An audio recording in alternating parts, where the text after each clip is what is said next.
ciclo de palestras da 57ª FENIGER, a consultora do IBGM e do SEBRAE, Regina Machado, apresentou o Preview de Joias e Bijuterias 2014. Vamos às perguntas. Como fazer chegar essa fala encantatória ao consumidor final? Pois é, a gente estava bem, é um prazer estar aqui, né, no primeiro dia dessa feira, que já é um encanto, e inaugurando mais um canal, né, de comunicação. Justamente a gente precisa muito das mídias, né, porque o objeto, a joia, é um objeto extraordinário, apaixonante, mas ele precisa da comunicação também, ele precisa que a gente possa, né, através, né, da pesquisa que os designers fazem, porque quando a gente vê uma joia bonita, ela é resultado de muita pesquisa, de muita energia criativa das empresas, de equipe de designers. Então, esse tudo, quando se cria uma coleção, que se cria um conceito, que se constrói linhas de produtos, isso tudo deve ser levado até os vendedores que vão lidar com os consumidores finais, né? Se essa fala encantatória, se ela é interrompida, né, se a peça é comprada pensando somente no valor comercial dela, se esse entendimento de toda essa história, ou como diz o Manuel hoje, disse na palestra, esse romance apaixonante, a gente perde muito, a gente perde todo o capital cultural e imagético, imaterial, né, que tem ali naquela peça, e fica restrito à quantidade de material precioso. Como fazer? Vai depender de cada lojista, cada joalheiro, né? Eu acho que quando ele compra a peça, ele tem que comprar também a ideia, né? Ele tem que investir. A gente, às vezes, gosta ou se habitua a reclamar do contexto econômico, daquele período, mas a gente tem que ver também da loja para dentro, né? Eu acho que o industrial tem que ver seus problemas da indústria, da fábrica para dentro, e os lojistas também investirem da fala para dentro, investir em comunicação. Por que a cartela de cores mereceu uma atenção especial? Porque, primeiramente, porque a moda, ela tem uma didática muito eficaz, né? As pessoas entendem muito rapidamente as ideias e os novos conceitos da moda. E a moda tem trabalhado, né, de forma contínua com a ideia de cartela de cor. Então as pessoas têm sempre essa expectativa de qual a cor que vai usar em 2014. E, na realidade, a moda atual, ela mais inclui temas e cores do que exclui, mas ela rearruma algumas cores dentro de um sentido, né, que toca mais diretamente às sensibilidades naquele momento. Então, nós percebemos isso, e esse ano nós viemos, então, com uma cartela que vai dos brancos transparentes, dos quartzos, dos dourados, do ouro e do citrino, até os azuis bem celestiais, do topázio azul, que seria justamente uma cartela que se chama Todas as Cores desse Céu. Então ela faz esse percurso solar, depois ela entra no lunar, numa trajetória lunar, com aquela mistura emocionante de lilazes quando vem chegando a noite, né? E aí a gente vem então com as ametistas, já chegamos mais com as safiras, já vem chegando a noite, e a gente termina no noir, que é realmente uma referência de moda que não sai de moda nunca, o negro.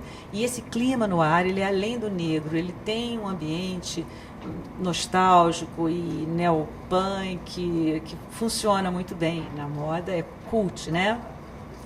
E uma outra grande cartela que é do rosé ao tinto, que fala um pouco essa linguagem desse imaginário prazeroso e hedonista do vinho, né? do prosecco, das celebrações, sobretudo nossa época que se habituou a celebrar o dia a dia, né? As experiências cotidianas.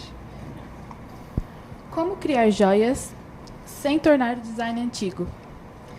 Atento às mudanças, né, de comportamento, como a gente viu hoje aqui na palestra. As joias, elas são uma mídia mais antiga que a escrita. Elas estão sempre intermediando as paixões, os medos, os desejos dos homens, né? Então, a gente tem que estar atento aos novos sentidos, né, e as novas paixões, as preocupações, as nossas devoções. Então, a gente vê um momento desse, a gente, claro, que a gente está vivendo hoje, a gente vai ver um repertório de divino maravilhoso, porque a gente está tendo experiências, né, com a religiosidade cada vez mais refinadas, né? Então, o design de joia brasileiro, ele associa a beleza à fé, ao poder da fé.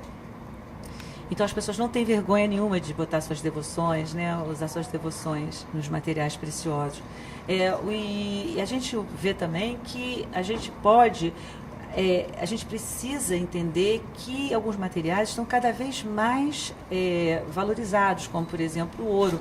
Então, o ouro hoje, ele não deve ser usado se ele não for realmente importante e necessário. Quer dizer, uma joia hoje que, por um acaso, esteja assim, usando o ouro além do que seja necessário, do ponto de vista estrutural e de conceito mesmo, ela pode ser considerada uma joia velha, né? Quer dizer, você vê como é que a joia contemporânea, a questão da economia também se reflete, né, no uso das materiais. As gemas coradas hoje, elas são importantíssimas porque elas criam impacto visual, né? E você não precisa usar tanto ouro e elas ficam muito mais acessíveis e contemporâneas. Você falou que alguns fabricantes internacionais estão deprimidos, sem donos. Por que os brasileiros não? O que acontece é que o setor, o setor internacional vive uma crise, que é decorrente de uma crise maior nas economias, e essas economias sedimentadas, né, na sua hegemonia durante tanto tempo, elas não estão habituadas a lidar com crise, né? Então existe assim uma atitude assim meio que deprimida, porque como poderia, né, lidar com uma situação que não tem uma flexibilidade, acho que criativa para lidar com isso. E ao contrário, o brasileiro tem um tônus criativo de criar soluções para problemas. Faz parte do DNA da nossa nacionalidade. A gente inventa soluções. Então, de certa forma, a crise sempre funcionou como desafios criativos, né? E acho também que, porque nós somos uma escola de joalheria jovem, nós temos muitas ideias ainda a trazer para o mundo, né? Nós temos muitos temas que não foram ainda trabalhados à exaustão.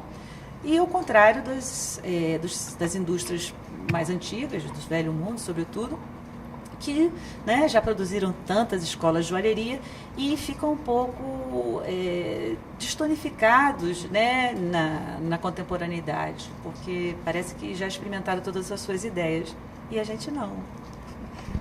E para terminar, com a relação à questão da sustentabilidade, como a questão da sustentabilidade influencia no design contemporâneo das joias? Olha, como eu te falei, né, a joia ela está sempre intermediando as mudanças de comportamento, de mentalidade dos homens, porque se você olhar a história da humanidade, você pode ler ela através dos objetos. Só como as joias elas têm a vocação à permanência, elas são testemunhos de mudanças, né? Você pode ler a história da humanidade através das joias. Elas fazem uma história objetivada, que é contada através dos objetos. Então, hoje, a gente vai estar contando o quê? As preocupações que a gente vive, né?